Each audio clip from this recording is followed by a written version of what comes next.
Comenzamos. Tema 2, intervención del Estado. Ya analizamos todo lo que tiene que ver con oferta y demanda. Ahora veamos por qué interviene el Estado y cómo lo hace. Entonces, hasta el momento hemos analizado el comportamiento de los agentes económicos en mercados competitivos, que se asume se comportan maximizando beneficios de consumidores y vendedores, es decir, racionalidad económica. Eso es lo que estamos asumiendo cuando hicimos todo el análisis gráfico del equilibrio de mercado y de cuando movemos oferta y demanda. Ahora, ya sabemos que en la realidad el Estado es un agente más. Entonces, resulta válido que nos preguntemos, ¿por qué razón interviene el Estado en la economía? Y esa razón ustedes la vieron en principios. Entonces, vamos a contestarla. La respuesta es porque existen fallas de mercado. Es decir, el mercado en algún punto falla y necesita que alguien lo corrija. Y ese alguien en este caso es el Estado. Pero, ¿cuáles son esas fallas que pueden existir en los mercados? Esto también lo vieron en principios de economía, pero vamos a recordarlo. Las usuales que estudiamos dentro de la clase de micro y dentro de la clase de principios de economía son dos, ¿sí? Pueden haber más. De hecho, hay más. Aproximadamente son unas 9 fallas de mercado dentro de la economía, pero las básicas que vamos a estudiar aquí y en las que nos vamos a centrar son estas. 1, el poder de mercado, es decir, monopolios o estructuras que no son de competencia perfecta, es decir, que no son mercados competitivos, que la ley de la oferta y la demanda no se cumple, a eso me refiero con que no son de competencia perfecta, y que una empresa domina el mercado, una empresa es dominante dentro del mercado. Entonces esto se da en las estructuras de mercado como monopolio, entre otras que vamos a ver en el tercer parcial. Y 2, las externalidades, es decir, las acciones de alguien que afectan a otro, como muchas personas dentro de las clases presenciales me dicen cuando se talan árboles, ¿sí? Esa actividad económica como tal me genera una externalidad. ¿Por qué? Porque me está afectando a toda una comunidad o a todo el país. Entonces esas son mis dos grandes fallas de mercado. Ahora, si necesitamos intervenir, ¿a través de qué instrumentos lo hacemos para poder corregir estas dos fallas? Lo hacemos a través de el control de precios, los impuestos y los subsidios. ¿Sí? Esas son mis 3 grandes formas para poder hacer intervención dentro del Estado cuando hay fallas. ¿Y cómo se llama esta acción de establecer estos instrumentos? A esta acción la conocemos como política económica. Este tema, jóvenes, ustedes teóricamente y gráficamente también ya lo abordaron en principios de economía. Sin embargo, también es parte de la temática de micro porque lo vamos a hacer aplicado dentro de los ejercicios de oferta y de demanda. Finalmente, es válido también que nos preguntemos ¿para qué interviene el Estado? ¿Qué razón hay? La primera razón es para corregir esas fallas de mercado que acabamos de enunciar anteriormente, ¿sí?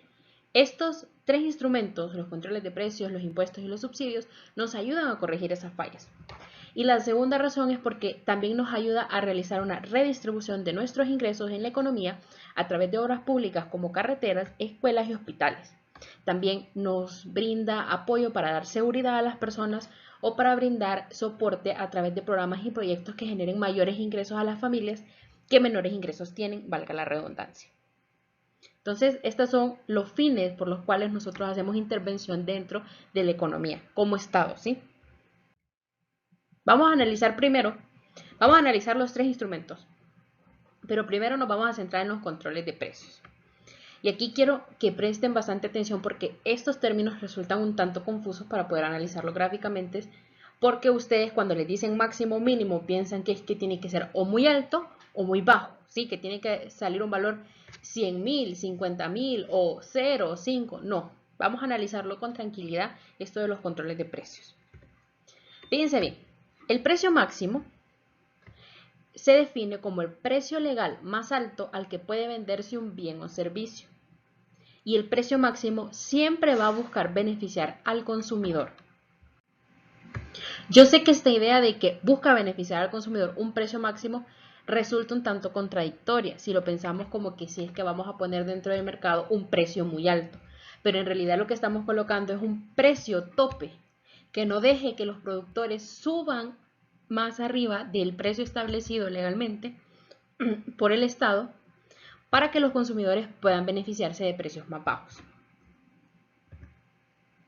¿sí? Entonces, el ejemplo que vamos a asumir aquí es que se establece un precio máximo por arriba del precio de equilibrio. Y les voy a poner un ejemplo básico con esto.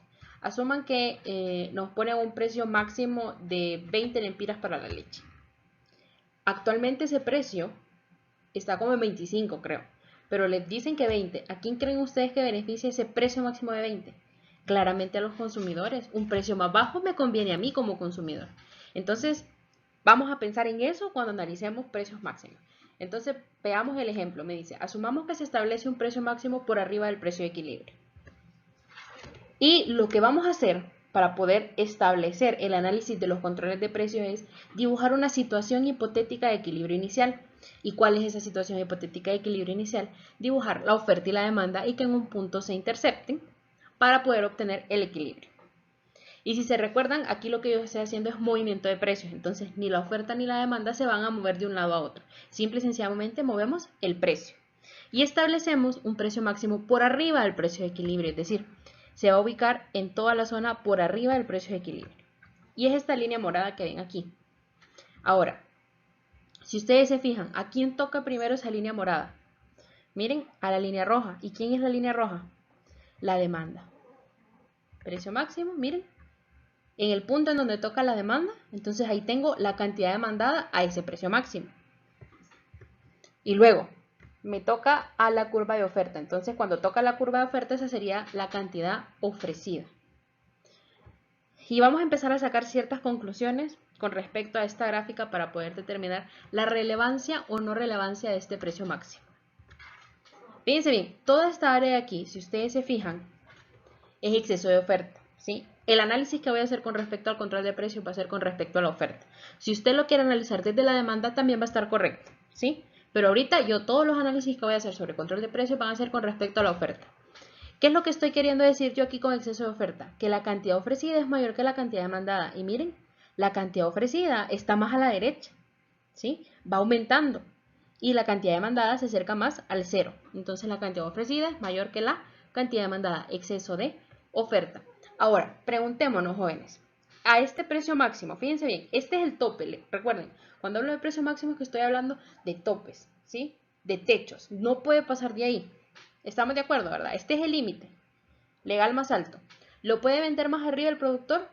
No, porque el precio máximo me dice que es el precio más alto el que yo puedo vender. Entonces la línea roja, la línea morada es el precio más alto al que yo puedo vender un bien o servicio. No puedo venderlo más arriba. ¿Por qué? Porque legalmente me van a castigar, me van a dar una multa. Pero, ¿será que yo puedo venderlo más abajo? Sí. Este precio máximo me permite venderlo más bajo el precio. ¿Qué es lo que yo no puedo hacer? Venderlo por arriba del precio máximo, pero sí lo puedo vender por abajo. Es decir, yo puedo retornar otra vez al equilibrio. Y aquí hay algo que hay que aclarar desde el inicio. Cuando estamos en el punto de equilibrio, jóvenes, y cuando estamos analizando controles de precios, el punto de equilibrio a mí me está dando una falla de mercado. Por eso estoy interviniendo en el estado, porque en este punto de equilibrio hay un conflicto. Me está generando un problema. O hay monopolio, o hay externalidades. Entonces yo necesito, yo con los controles de precios lo que busco es alejarme de ese punto de equilibrio y no regresar a él. Entonces, si yo regreso a él, ¿soluciono algo? No soluciono nada. Vuelvo otra vez a la falla de mercado. Entonces, como yo vuelvo otra vez a la falla de mercado, yo digo que este es un precio máximo no relevante. Y también podemos analizar esto de esta forma. Este precio máximo le conviene al consumidor. Miren, la cantidad de demanda es menor que la cantidad de equilibrio. En realidad no nos conviene, es un precio muy alto. A un precio más alto, nosotros no queremos comprar. Entonces, este precio máximo no nos conviene. De entrada podemos decir, este precio máximo no está beneficiando al consumidor. ¿Y cuáles serían las tres grandes conclusiones que sacaríamos de aquí? Conclusiones. Un precio máximo por arriba del precio de equilibrio. Y siempre va a ser así. No se preocupen con esto, siempre va a ser así. Un precio máximo por arriba del precio de equilibrio genera exceso de oferta. ¿Sí? Miren, aquí ya lo estamos viendo. Ya la gráfica me lo da. Hay un exceso de oferta. La cantidad ofrecida es mayor que la cantidad demandada. Es un precio máximo que me permite regresar al punto de equilibrio. Porque me dice, yo no lo puedo vender por arriba de la línea morada, pero sí lo puedo vender por abajo. Entonces yo puedo regresar al equilibrio. deja libre a la oferta y a la demanda. Y entonces yo puedo regresar a la falla de mercado. Y si regreso a la falla de mercado, ¿qué relevancia tiene eso? No tiene relevancia. Entonces yo digo que es un precio máximo no relevante. Conclusión entonces general. Cualquier precio máximo que esté por arriba del precio de equilibrio es un precio máximo no relevante. ¿Por qué? Porque no me soluciona la falla de mercado. Recuerden, yo ando buscando solucionar la falla de mercado, pero si no la soluciono, entonces es un precio máximo no relevante. Ahora, siempre vamos a dejar la definición de precio máximo para que no nos olvidemos de ella y que andamos buscando beneficiar al consumidor. Ahora vamos a hacer otro ejemplo. Asumamos que se establece un precio máximo por debajo del precio de equilibrio. Por debajo del precio de equilibrio, es decir, recuerden, principio, yo me quiero alejar del punto de equilibrio porque ese punto de equilibrio tiene una falla de mercado. Entonces, precio máximo por debajo del precio de equilibrio. Volvemos y dibujamos oferta y demanda usual, situación hipotética de equilibrio inicial. Y colocamos el precio máximo ahora por debajo del precio de equilibrio. Miren, está por debajo este precio máximo. La primera línea que toca o la primera curva que toca este precio máximo en este caso es la línea azul. Y esta sería la cantidad ahora ofrecida a un precio menor. Yo como productor estoy dispuesto a ofrecer menos cantidad. Y luego toca, si ustedes se fijan, a la demanda. Entonces, la cantidad demandada a un precio más bajo. Fíjense bien, estoy siguiendo ley de oferta y demanda. A un precio más bajo, yo como consumidor estoy dispuesto a consumir más unidades. ¿Sí? Volvemos y recapitulamos. A un precio más bajo, como productor, quiero producir menos. Me incentiva a producir menos. Ofrezco menos cantidad. Pero como consumidor, estoy dispuesto a comprar más unidades. ¿Sí? Y a esto yo le llamo entonces desde la oferta escasez de oferta. ¿Por qué? Porque la cantidad ofrecida es mayor que la cantidad demandada. Ahora, analicemos. Me dice precio máximo. No puede pasar de ese precio máximo. Es decir, la línea morada es la línea tope, es el límite. ¿Yo lo puedo vender más arriba? No. ¿Puedo regresar al equilibrio? No. ¿Lo puedo vender más abajo de la línea morada? Sí, yo puedo vender más abajo de la línea morada, pero no puedo pasarme de la línea morada. Si me paso de la línea morada, me multan. ¿Puedo regresar al equilibrio? No, no puedo regresar al equilibrio. ¿Corrijo la falla de mercado entonces? ¿Me estoy alejando del punto de equilibrio y me mantengo alejada? Sí, me mantengo alejada. Entonces es un precio máximo relevante. ¿Por qué es relevante? Porque estamos solucionando la falla de mercado. Conclusiones. Un precio máximo por debajo del precio de equilibrio genera escasez de oferta. Clarito como está aquí, miren. La cantidad ofrecida es menor que la cantidad demandada. La cantidad ofrecida se acerca al cero y la cantidad demandada va hacia más infinito. Este precio máximo no permite regresar al equilibrio. ¿Por qué? Porque si yo quiero o intento regresar al equilibrio, a mí me van a multar. Yo lo puedo vender más abajo del precio máximo, pero no más arriba. Es decir, no deja libre a la ley de oferta y de demanda. Por lo tanto, no regreso a la falla de mercado. Y yo puedo concluir que es un precio máximo relevante porque corrige la falla de mercado. ¿Sí? Este sería control de precios. Adicionalmente, jóvenes, esto necesito que lo anoten en su cuaderno porque no puse diapositiva con respecto a esto. Existen ciertos mecanismos dentro de la teoría económica para poder distribuir la escasez, ¿sí? Distribuir la escasez, mecanismo para distribución de la escasez. Porque cuando tenemos escasez tenemos que decidir a quién le damos. El primer mecanismo es la formación de largas filas. Es decir, yo tengo 100 personas que necesitan cada una un pan molde o un pan blanco, supongo. Sin embargo, mi empresa solo logró producir 50 unidades. Entonces yo les digo a las personas, ok, las primeras personas que vinieron, colóquense las 100 personas y las primeras 50, yo les doy el pan. A eso se le llama formación de largas filas o colas, ¿sí? Primer mecanismo para poder distribuir la escasez es la formación de largas filas.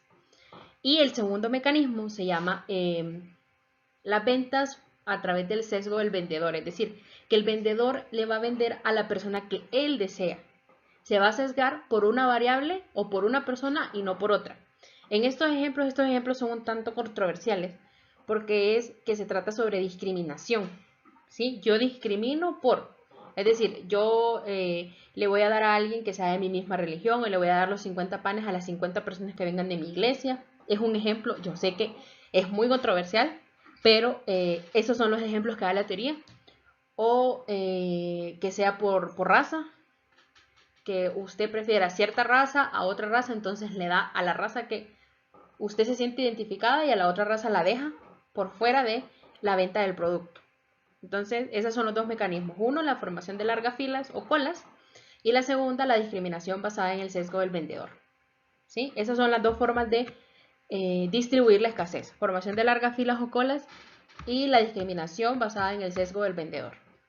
Eso anótenlo en su cuaderno. Si quieren, paren el video para que puedan copiar eso.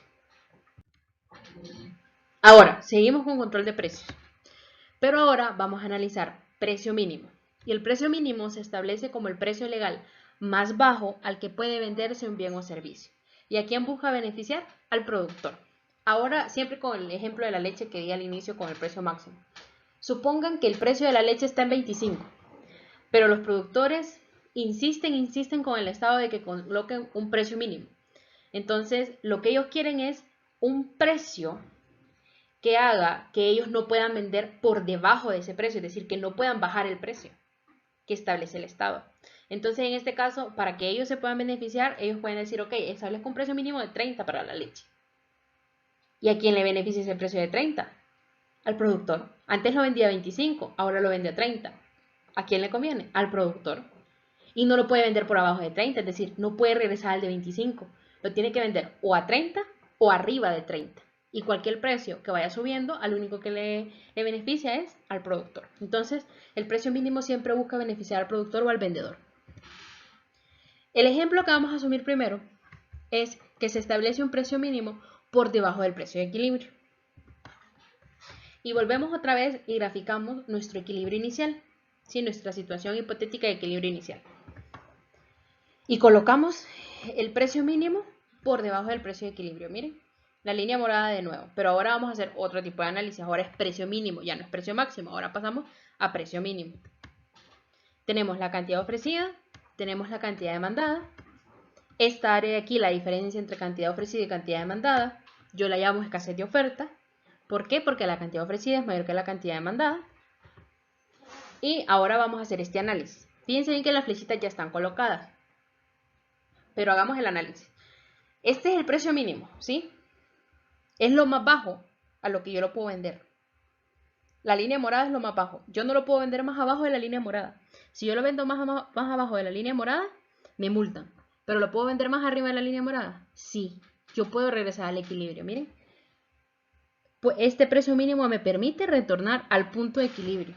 Entonces, si yo regreso al equilibrio, ¿estoy mejorando algo? ¿Estoy corrigiendo la falla de mercado? No, estoy regresando más bien a la falla de mercado. Entonces, como yo no corrijo, yo digo que este es un precio mínimo no relevante. ¿Sí? Este es un precio mínimo no relevante. ¿Por qué? Porque me permite regresar al punto de equilibrio, me permite regresar a la falla de mercado. Ahora, las conclusiones. Un precio mínimo por debajo del precio de equilibrio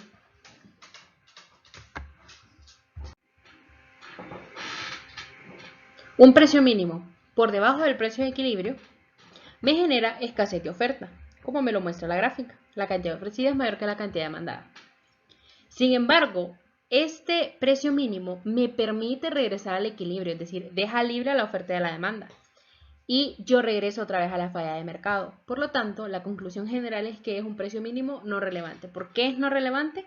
Porque regreso otra vez al punto de problema, que es el punto de equilibrio que tiene una falla de mercado. Entonces yo no corrijo nada. Entonces yo digo un precio mínimo no relevante. Igualmente, si ustedes se fijan, este precio mínimo, como es muy bajo, está por debajo del precio de equilibrio, tampoco le conviene al vendedor. El vendedor siempre va a querer tener un precio alto, ¿sí? Un precio mínimo alto. Entonces, esas serían las conclusiones con respecto a un precio mínimo por debajo del precio de equilibrio. Ahora, vamos a analizar siempre el precio mínimo, pero vamos a asumir que se establece un precio mínimo por arriba del precio de equilibrio, es decir, un precio más alto que el precio de equilibrio. Volvemos y dibujamos el equilibrio inicial, una situación hipotética de equilibrio inicial. Y asumimos que el precio mínimo está por arriba del precio de equilibrio, ¿sí? Por arriba, es la línea morada. Lo mínimo a lo que yo lo puedo vender, la línea morada. Precio mínimo. Este precio mínimo, miren, toca primero a la demanda, por lo tanto cantidad demandada menor que la cantidad de equilibrio.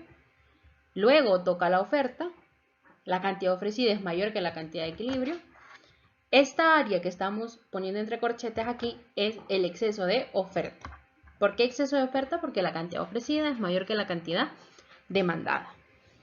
Ahora, consulta, precio mínimo. La línea morada es lo más bajo a lo que yo lo puedo vender. Eso imagínense, la línea morada es lo más bajo a lo que yo puedo vender el producto. ¿Puedo regresar al equilibrio? No. Si yo intento regresar al equilibrio, el Estado me multa. ¿Pero puedo venderlo más arriba de la línea morada? Sí. ¿Por qué? Porque lo mínimo a lo que yo lo puedo vender es la línea morada. Yo lo puedo vender más arriba de la línea morada. Entonces, si ustedes se fijan, este precio mínimo no nos permite regresar al equilibrio. Este precio mínimo para nada que nos permite regresar al punto de equilibrio, por lo tanto que yo digo que es un precio mínimo relevante. Y las principales conclusiones que podemos obtener de aquí es que un precio mínimo por arriba del precio de equilibrio genera exceso de oferta, como lo muestra la gráfica con los corchetes. No permite regresar al punto de equilibrio, es decir, no deja libre a la ley de oferta y demanda, porque si yo intento regresar al equilibrio me multan. Por lo tanto, yo no regreso a la falla de mercado, ¿sí? Me estoy alejando, estoy corrigiendo. Eso es lo que estoy haciendo con este precio mínimo, corrigiendo la falla de mercado que había en el punto de equilibrio. Y yo puedo concluir que es un precio mínimo relevante porque corrige la falla de mercado, ya que ese precio mínimo no me permite regresar al punto de equilibrio. Y esos serían los controles de precios. Ahora vamos a analizar los impuestos. Vamos a ver cómo se comportan los impuestos. Los impuestos, fíjense bien, son los ingresos que genera el Estado para redistribuir el ingreso nacional. Sin embargo, estos reducen la actividad económica. Recuerden, los impuestos en teoría deben de quitarle al que más tiene para darle al que menos tiene para hacer la redistribución de la renta nacional.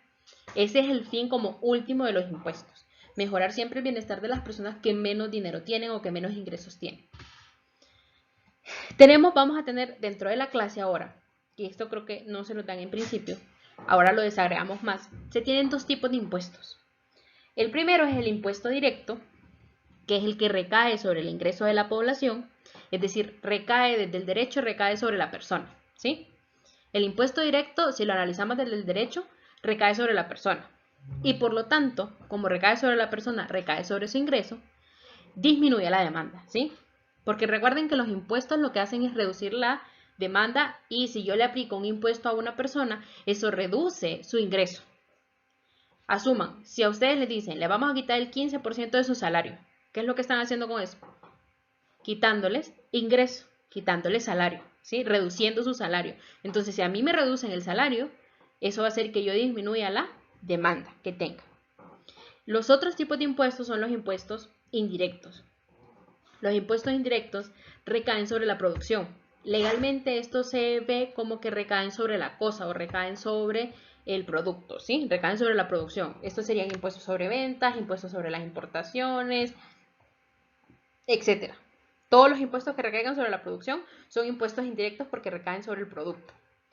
Y como recaen sobre la producción, es decir, recaen sobre la oferta, si yo le aplico un impuesto sobre la venta a una economía, lo que hace es que la oferta disminuya. Fíjense, disminuye la oferta. Recuerden, todo impuesto reduce la actividad económica, la disminuye.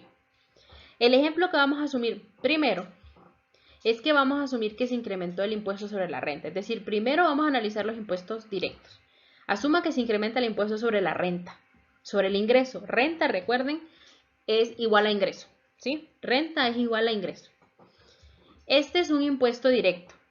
Es sobre la renta, entonces es un impuesto directo, que recae sobre el ingreso de la persona. ¿Y qué hace con ese ingreso? Reducirlo, ¿sí? Un impuesto directo reduce el ingreso de la persona. Y lo que ocasiona es una reducción de la demanda, ¿sí? Recuerden, el ingreso es un determinante de la demanda. Y si a mí me reducen el ingreso, Entonces, ¿qué va a pasar con la demanda? La demanda también va a caer. Entonces, lo primero que vamos a hacer siempre, si se fijan ya como ley, vamos a establecer la situación hipotética de equilibrio inicial. Y como ya sabemos y ya lo analizamos, el ingreso cae porque les impusieron un impuesto sobre la renta, el ingreso se reduce y si se reduce el ingreso, entonces se reduce la demanda. Miren, la demanda ¿hacia dónde se va a mover?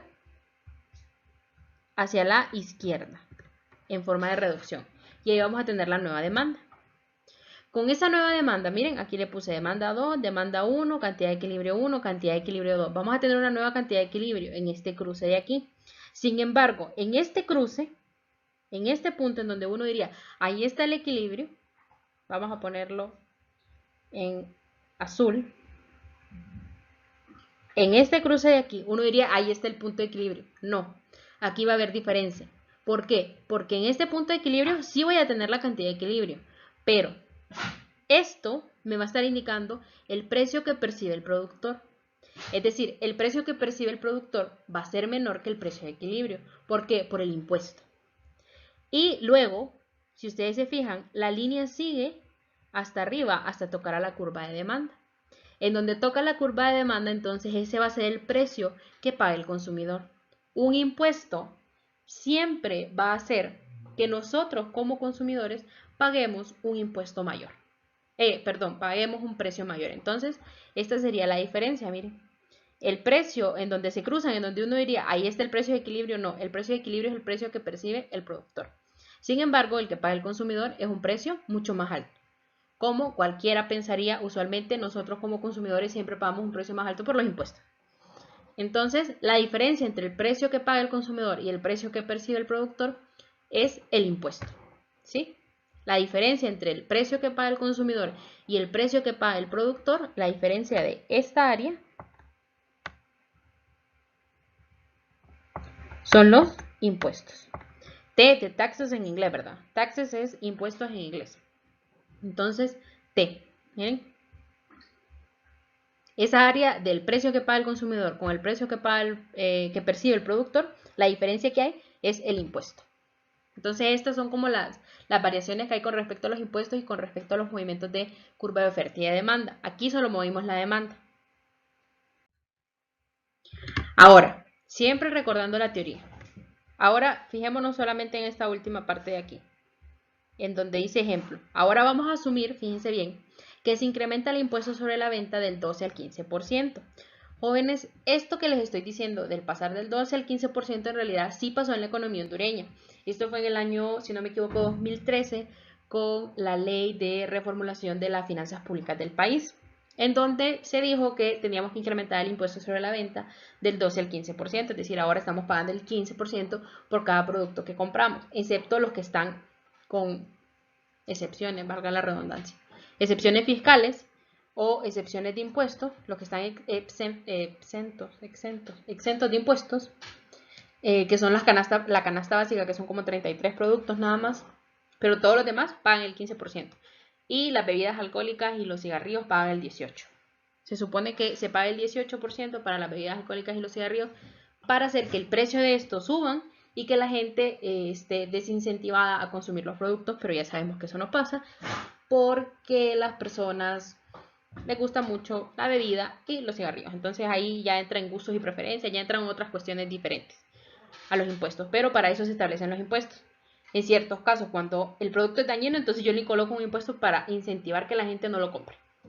Pero en este caso vamos a analizar cuando el impuesto en Honduras pasó del 12 al 15%. Si ustedes se fijan aquí, yo ya les doy toda la información. Este es un impuesto indirecto, claramente porque es un impuesto sobre la venta, recae sobre el producto, ya lo pongo aquí, lo que ocasiona una reducción de la oferta. Volvemos y dibujamos una situación hipotética de equilibrio inicial, pero en este caso, miren, ¿quién se va a mover? Dijimos, ¿quién se reduce? La oferta, miren. Entonces, el movimiento de reducción de la oferta es hacia arriba. Se reduce la oferta, miren. Ahí yo voy a obtener una oferta 2, un nuevo punto de equilibrio o una nueva cantidad de equilibrio en realidad, cantidad de equilibrio 2 que va a ser menor que la cantidad de equilibrio 1. Y aquí va a ser igual, ¿sí? El precio que percibe el productor va a ser esta intercepción de aquí con la curva de oferta 1 y en donde se supondría debería de estar el precio de equilibrio, fíjense bien, porque aquí hay una intercepción entre la oferta 2 y la demanda. Aquí debería estar la cantidad de equilibrio y el precio de equilibrio. En realidad aquí es el precio que paga el consumidor y luego esa misma línea hacia abajo es el precio que percibe el productor. Miren, el precio que percibe el productor. Me ubico aquí, me voy hacia abajo en donde esa línea toca la curva de oferta 1, entonces yo digo, ok, aquí es el precio que percibe el productor. La diferencia de nuevo entre el precio que paga el consumidor y el precio que percibe el productor es el impuesto, ¿sí? La diferencia que hay del precio que paga el consumidor al precio que percibe el productor es el impuesto. Y esto sería un análisis de impuestos gráficamente. Ahora, hablemos ya por último de los subsidios, ¿sí? Los subsidios son los ingresos adicionales que le brinda el Estado a las familias menos favorecidas. Fíjense bien, ingresos, ya lo había puesto aquí, ingresos que brinda el Estado a las familias menos favorecidas, como el bono 10.000, el bono que le dan a los estudiantes de primaria, la beca 2020 y otros bonos que no sé en realidad cuántos bonos hay en Honduras, ni a quiénes van dirigidos, pero hay varios bonos. Pero los básicos son los que les acabo de mencionar ahorita. Entonces el ejemplo que vamos a asumir es que el gobierno decide darle la beca 2020 a un estudiante. Miren, un hecho real. ¿Pasa? Sí, la beca existe. Entonces, ¿le pueden dar la beca a un estudiante? Se la pueden dar. Y esto incrementa el ingreso del estudiante, claramente. ¿Y el ingreso de quién es determinante, jóvenes? Respóndanse ustedes solitos. ¿El ingreso de quién es determinante? De la demanda. Determina la demanda. Entonces, si a mí me aumentan el ingreso y yo soy un estudiante, ¿qué va a pasar con mi demanda de cualquier producto, X producto? Aumenta la demanda. Si aumenta el ingreso, aumenta la demanda del estudiante, ¿sí? Y volvemos y graficamos la situación hipotética de equilibrio inicial. ¿Y qué tendrían que hacer ahí? Aumentó el ingreso, aumentó la demanda. ¿Hacia dónde se va a mover la demanda? Hacia la derecha, ¿sí? Hacia la derecha, hacia arriba. Aquí está la flechita que va hacia arriba. Ahí voy a tener mi demanda y voy a tener un equilibrio 2, una demanda 2, una cantidad de equilibrio 2 y un precio de equilibrio 2. Aquí no va a haber precio que percibe, precio que paga. No, aquí solamente mueven la demanda. ¿Y qué pasa con la cantidad de equilibrio? Eso me tendrían que responder ahí. ¿Qué pasa con la cantidad de equilibrio? Aumenta. ¿Y qué pasa con el precio de equilibrio a consecuencia del aumento en la cantidad de equilibrio? Aumenta. Eso es lo que me tendrían que responder con subsidios. Eso es lo que tendrían que hacer, ¿sí? Y este sería tema de intervención del gobierno.